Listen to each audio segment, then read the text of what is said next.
देश में आज से एक मार्केट एक टैक्स। राष्ट्रपति और पीएम मोदी ने जीएसटी लॉन्च किया। पीएम मोदी ने जीएसटी को नया नाम दिया, गुड एंड सिंपल टैक्स। संसद के सेंट्रल हॉल में तालियों से स्वागत किया गया। पीएम ने जीएसटी से आम लोगों पर बोझ पड़ने की आशंका को खारिज किया, कहा इससे गरीबों को फायदा होगा। पीएम मोदी ने कहा जीएसटी लागू होने से पिछड़े राज्यों को भी फायदा होगा, ईमानदार आदमी बेवजह परेशान नहीं होगा। पीएम ने कहा जीएसटी भारत के लोकतंत्र की परिपक्वता और ज्ञान की भेंट है, हर तबके को मिलेगा फायदा। पीएम ने जीएसटी को निवेश के लिहाज से भी मील का पत्थर बताया, कहा सिस्टम आसान होने से विदेशी निवेश बढ़ेगा। पीएम ने सारे दलों को जीएसटी का श्रेय दिया, कहा जीएसटी किसी एक सरकार का नहीं, सबके प्रयासों का नतीजा है। पीएम ने जीएसटी को देश की एकता से जोड़ा, कहा जैसे सरदार पटेल ने राज्यों को जोड़ा वैसे ही बाजार को जीएसटी जोड़ेगा। पीएम ने जीएसटी को काले धन और भ्रष्टाचार के खिलाफ सबसे बड़ा हथियार बताया, कहा इससे बाजार में ईमानदारी बढ़ेगी। पीएम ने जीएसटी लागू होने को टीम इंडिया की स्पिरिट बताया, राज्यों, केंद्र शासित प्रदेशों और जनता को शुक्रिया कहा। पीएम ने जीएसटी को लेकर अफवाहों को हवा न देने की अपील की, उम्मीद जताई कि व्यापारी गरीबों को उसका लाभ जरूर देंगे। जीएसटी लागू होने को पीएम ने चाणक्य और आइंस्टीन से भी जोड़ा, कहा गीता के 18 अध्याय थे, जीएसटी काउंसिल की भी 18 बैठकें हुई। जीएसटी को अधूरी तैयारी से लागू करने के आरोप पर पीएम बोले नए चश्मे पर आंखों को एडजस्ट करने में 1-2 दिन तो लगते हैं। राष्ट्रपति प्रणब मुखर्जी ने जीएसटी लागू होने को ऐतिहासिक पल बताया, कहा जीएसटी हमारे लोकतंत्र की मजबूती का प्रतीक है। राष्ट्रपति ने कहा आधुनिक तकनीक जीएसटी को आसान बनाएगी, इसके पास होने का मुझे व्यक्तिगत संतोष है। राष्ट्रपति ने जीएसटी के विरोध को खारिज किया, कहा शुरू में वैट लागू करने का विरोध हुआ था। वित्त मंत्री जेटली ने गरीबों को जीएसटी से निश्चिंत रहने को कहा है, कहा नए टैक्स सिस्टम से किसी पर बोझ नहीं पड़ेगा। तृणमूल कांग्रेस, आरजेडी, डीएमके और वामपंथी दलों ने भी बहिष्कार किया, एनसीपी, जेडीयू और जेडीएस शामिल हुए। राज्यसभा सांसद डॉक्टर सुभाष चंद्रा ने जीएसटी को देश के लिए आर्थिक आजादी की तरफ पहला कदम बताया, कहा इससे सभी को फायदा होगा। डॉक्टर सुभाष चंद्रा ने कहा जीएसटी को लेकर छोटे व्यापारियों के मन का डर दूर करना होगा, यह भरोसा जताना सरकार का काम है। जीएसटी लॉन्च होते ही दिल्ली में जश्न, व्यापारी संगठनों ने आतिशबाजी से किया एक देश एक टैक्स सिस्टम का स्वागत। मुंबई के व्यापारियों ने भी रात को जीएसटी लागू होने का जश्न मनाया, मॉल्स और मार्केट में देर रात तक दिखी रौनक। जीएसटी लागू होने के बाद पुणे में बीजेपी कार्यकर्ताओं ने जश्न मनाया, पटाखे फोड़े। जीएसटी लागू होने पर पीएम के संसदीय क्षेत्र में भी जश्न, वाराणसी में व्यापारियों ने आतिशबाजी की। जीएसटी लागू होने से पहले किसानों को 2 सौगातें, जीएसटी काउंसिल ने खाद और ट्रैक्टर के पार्ट्स की खरीद पर टैक्स घटा दी है। खाद की खरीद पर टैक्स की दर 12 से 5% हो गई है। ट्रैक्टर पार्ट्स पर टैक्स की दर 28 से 18% हुई। चीनी, गुड़, फल, सब्जी, मुरब्बा, अचार, मिठाई समेत मिनरल वाटर भी आज से सस्ता हुआ। नहाने का साबुन, डिटर्जेंट पाउडर, माचिस, केरोसिन, टूथपेस्ट, हेयर ऑयल समेत एलपीजी स्टोव भी सस्ते। 500 रुपए से कम कीमत वाले जूते, चप्पल, रेडीमेड कपड़े सस्ते। टीवी, छोटी कार आज से महंगी। जीएसटी पर सरकार आज लॉन्च करेगी mega campaign. PM Modi Delhi के इंदिरा गांधी इंडोर स्टेडियम में शाम 5 बजे करेंगे उद्घाटन। सारे राज्यों में भी एक साथ शुरू होगा जीएसटी का मेगा कैंपेन। सभी राज्यों की राजधानी में केंद्र सरकार के एक मंत्री मौजूद रहेंगे। बीजेपी अध्यक्ष अमित शाह ने जीएसटी को लागू करने के लिए पीएम मोदी, वित्त मंत्री अरुण जेटली और सभी राज्यों के मुख्यमंत्रियों को धन्यवाद दिया। कांग्रेस के बाइकॉट पर एनसीपी ने उठाया सवाल। प्रफुल्ल पटेल ने कहा सरकार ने सबको श्रेय दिया है, नहीं करना था बहिष्कार। केंद्रीय मंत्री नितिन गडकरी ने कहा जीएसटी से 25% तक बढ़ेगा राज्यों का रेवेन्यू, केंद्र से मदद की नौबत घटेगी। केंद्रीय मंत्री अनंत कुमार ने कहा जीएसटी के केंद्र में गांव, गरीब, किसान और मजदूर हैं, इनका जीवन सुधरेगा, नया सिस्टम लागू होने से फायदा मिलेगा।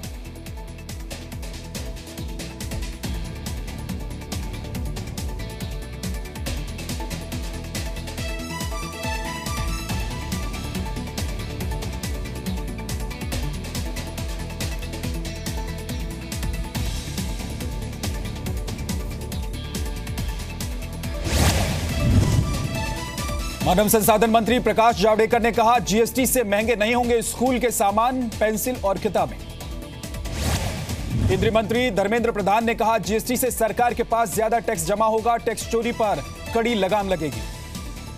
महाराष्ट्र के मुख्यमंत्री देवेंद्र फडणवीस ने जीएसटी का स्वागत किया। कहा, भारत अब और तेजी से आगे बढ़ेगा। जीएसटी लागू होने के बाद पहली खरीदारी करने की होड़। दिल्ली के मॉल्स और शॉपिंग मार्केट में रात तक जमा रही भीड़। आधी रात को जीएसटी लागू होने के साथ आज से 40 आइटम सस्ते। मिल्क पाउडर, दही, चावल, चाय, गेहूं, मसाले सस्ते हुए। ब्रांडेड अनाज, आटा, शहद, चीनी, मिठाइयां, मसाले खुले आइटम्स के मुकाबले महंगे। इन पर 5% जीएसटी लगेगा। स्कूटर, बाइक के दाम घटेंगे। लग्जरी कारें भी सस्ती। एसयूवी के लिए भी अब कम दाम चुकाने होंगे। आज से मोबाइल फोन की खरीद पर 12% जीएसटी लगेगा। अभी तक सिर्फ 7% था टैक्स। जीएसटी लागू होने के बाद मोबाइल बिल भी बढ़ना तय। बिल पर 18% जीएसटी लगेगा, जो कि अभी तक 15% ही था। जीएसटी लागू होने के बाद इकोनॉमी क्लास की हवाई यात्रा पर भी असर पड़ेगा। यह सस्ता हो जाएगा। बिजनेस क्लास टिकट पर 9 की बजाय 12% जीएसटी अब लगेगा, यानी कि यह महंगा हो जाएगा। जीएसटी के मौजूदा सिस्टम में पेट्रोल, शराब, रियल सेक्टर और शामिल नहीं किए गए हैं। इसके चलते इसकी कीमत जस के तस रहे। आज से ट्रेन के एसी कोच में यात्रा पर देना होगा 4.5 से 5% तक टैक्स। यात्रियों से ट्रेन में वसूला जाएगा अतिरिक्त पैसा। राय ने दूरसंचार में जीएसटी की दर 18 से घटाकर 5% करने को कहा। विभाग को कहा कि वित्त मंत्रालय से बात करें। ऐतिहासिक पल पर रोशनी से नहाई संसद की इमारत। 1 घंटा 10 मिनट तक चला जीएसटी का कार्यक्रम। जीएसटी लागू होने के साथ बदल गई मुंबई में सेंट्रल एक्साइज दफ्तर की पहचान। नया नाम दिया गया जीएसटी भवन। फोर्ब्स ने एशिया के 40 परोपकारी लोगों की लिस्ट जारी की है। इसमें एसएल ग्रुप के चेयरमैन डॉक्टर सुभाष चंद्रा का नाम भी शामिल। 5 अन्य भारतीयों को भी मिली जगह। दक्षिण कश्मीर के अनंतनाग में लश्कर कमांडर बशीर लश्करी की घेराबंदी। पलपुरा गांव के एक घर में सुरक्षा बल इसे घेरे हुए हैं। बशीर लश्करी समेत लश्कर के 2 से 3 आतंकियों के घर में छिपे होने की खबर। मुठभेड़ के दौरान एक महिला की मौत हो गई। दक्षिण कश्मीर में एहतियात के तौर पर इंटरनेट सेवा पर रोक। सभी स्कूल कॉलेज भी बंद कराए गए। फिरोज डार समेत 6 पुलिस वालों की हत्या में शामिल था लश्कर कमांडर बशीर लश्करी। आतंकी पर 10 लाख का इनाम है। अनंतनाग में 16 जून को 6 पुलिस वालों के जवानों पर हमला किया गया था। आतंकियों ने शहीदों के शव के साथ बर्बरता भी की थी। एनआईए एलओसी के रास्ते भारत पाक में व्यापार को बंद करने की सिफारिश करेगी। कारोबार की आड़ में आतंकी फंडिंग के सबूत मिले। जी न्यूज ने कारोबार की आड़ में आतंकी फंडिंग का खुलासा किया था। एनआईए भारत पाक के बीच व्यापारिक गतिविधियों की जांच कर रही है। एनआईए की जांच आखिरी चरण में 2008 से एलओसी पर सलमाबाद और चक्कंदाबाग में वस्तु विनिमय व्यापार की शुरुआत हुई। चीन की युद्ध को लेकर चेतावनी पर रक्षा मंत्री अरुण जेटली का जवाब। कहा, 2017 का भारत 1962 के भारत से अलग है। भारत चीन सीमा पर तनाव के बाद नाथुला के रास्ते कैलाश मानसरोवर यात्रा रद्द। दिल्ली में तीसरे जत्थे को रोका गया। उत्तराखंड में लिपू लेख दर्रे से यात्रा अभी भी जारी। पाकिस्तान ने हाफिज सईद का समर्थन करने वाले आतंकी संगठन तहरीके आजादी जम्मू एंड कश्मीर पर बैन लगाया। काउंटर टेररिज्म अथॉरिटी ने बैन की लिस्ट में रखा था। मौसम में सुधार के साथ अमरनाथ यात्रा फिर शुरू। कुल 4,477 श्रद्धालुओं का तीसरा और चौथा जत्था रवाना कर दिया गया। अर्थव्यवस्था के 8 कोर सेक्टर में धीमा हुआ विकास। मई महीने में 3.5% तक गिरी विकास दर। केरल के कोच्चि में पनामा के शिप की टक्कर से 3 मछुआरों की मौत। शिप के 2 क्रू मेंबर हिरासत में। कल कोर्ट में पेशी होगी। 1993 के मुंबई सीरियल ब्लास्ट केस में अबू सलेम पर आज सजा पर बहस होगी। प्रत्यर्पण की शर्तों के मुताबिक सलेम को फांसी नहीं दी जा सकती। दिल्ली में रिठाला से आम आदमी पार्टी विधायक महेंद्र गोयल की गुंडागर्दी का वीडियो सामने आया। प्लम्बर ने आरोप लगाया थप्पड़ मारने का। वीडियो को गलत तरीके से पेश करने का आरोप विधायक ने लगाया है। जेल में बंद छगन भुजबल की राष्ट्रपति चुनाव में वोट देने की अर्जी का ईडी ने विरोध किया। भुजबल मनी लॉन्ड्रिंग के केस में जेल में बंद हैं। सीनियर वकील के वेणुगोपाल होंगे देश के नए अटॉर्नी जनरल। मुकुल रोहतगी की जगह लेंगे। दिल्ली में चंदन की लकड़ी के गोदाम में डकैती का खुलासा। 2 आरोपी पुलिस वाले गिरफ्तार। एक सब इंस्पेक्टर कश्मीरी गेट थाने में तैनात है। डीडीए की 12,000 फ्लैट्स वाली हाउसिंग स्कीम लॉन्च। 11 अगस्त से ऑनलाइन आवेदन शुरू होंगे। नवंबर के पहले हफ्ते में ड्रॉ निकाला जाएगा। मध्य प्रदेश के बड़वानी में कर्ज से परेशान किसान ने आत्महत्या की। 1 महीने में अब तक 3 किसान जान दे चुके हैं। झारखंड के खूंटी में प्रतिबंधित संगठन पीएलएफआई ने 6 उग्रवादी इनके गिरफ्तार किए गए हैं। पिस्टल, कारतूस के अलावा 2 बाइक भी बरामद की गई है। पश्चिम बंगाल के सिलीगुड़ी में इमारत गिरी, एक व्यक्ति घायल हुआ। बिहार के बक्सर में एक बुजुर्ग की गोली मारकर हत्या, जमीन विवाद के बाद वारदात को अंजाम दिया गया, आरोपी गिरफ्तार।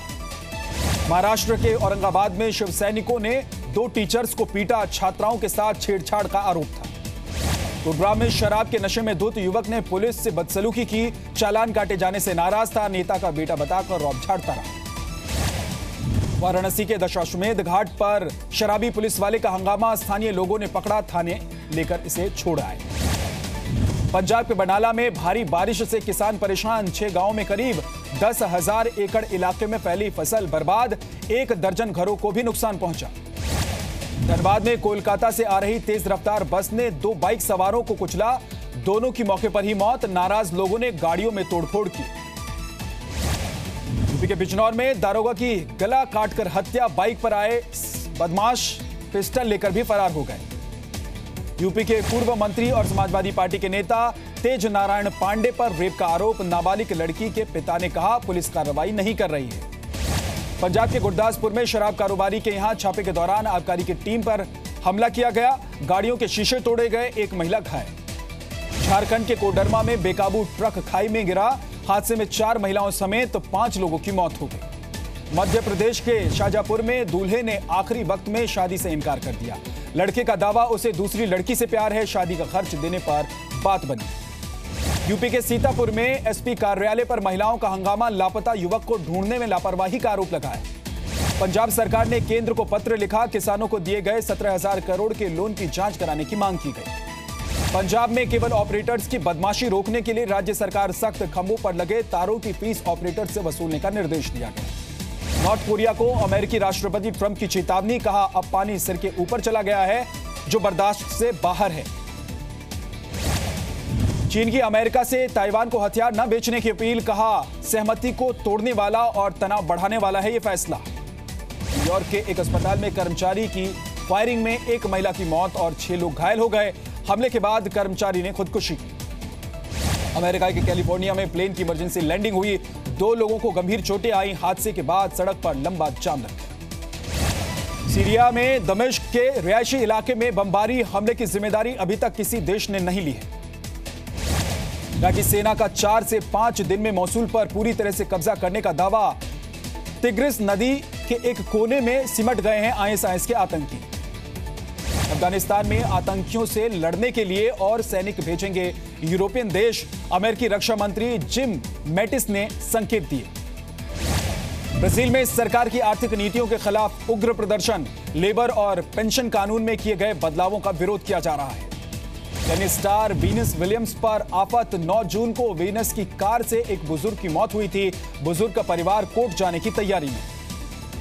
2024 ओलंपिक की मेजबानी के लिए अमेरिका की दावेदारी, लॉबिंग के लिए रिटायर्ड बास्केटबॉल खिलाड़ी कोबी को जिम्मेदारी सौंपी गई है।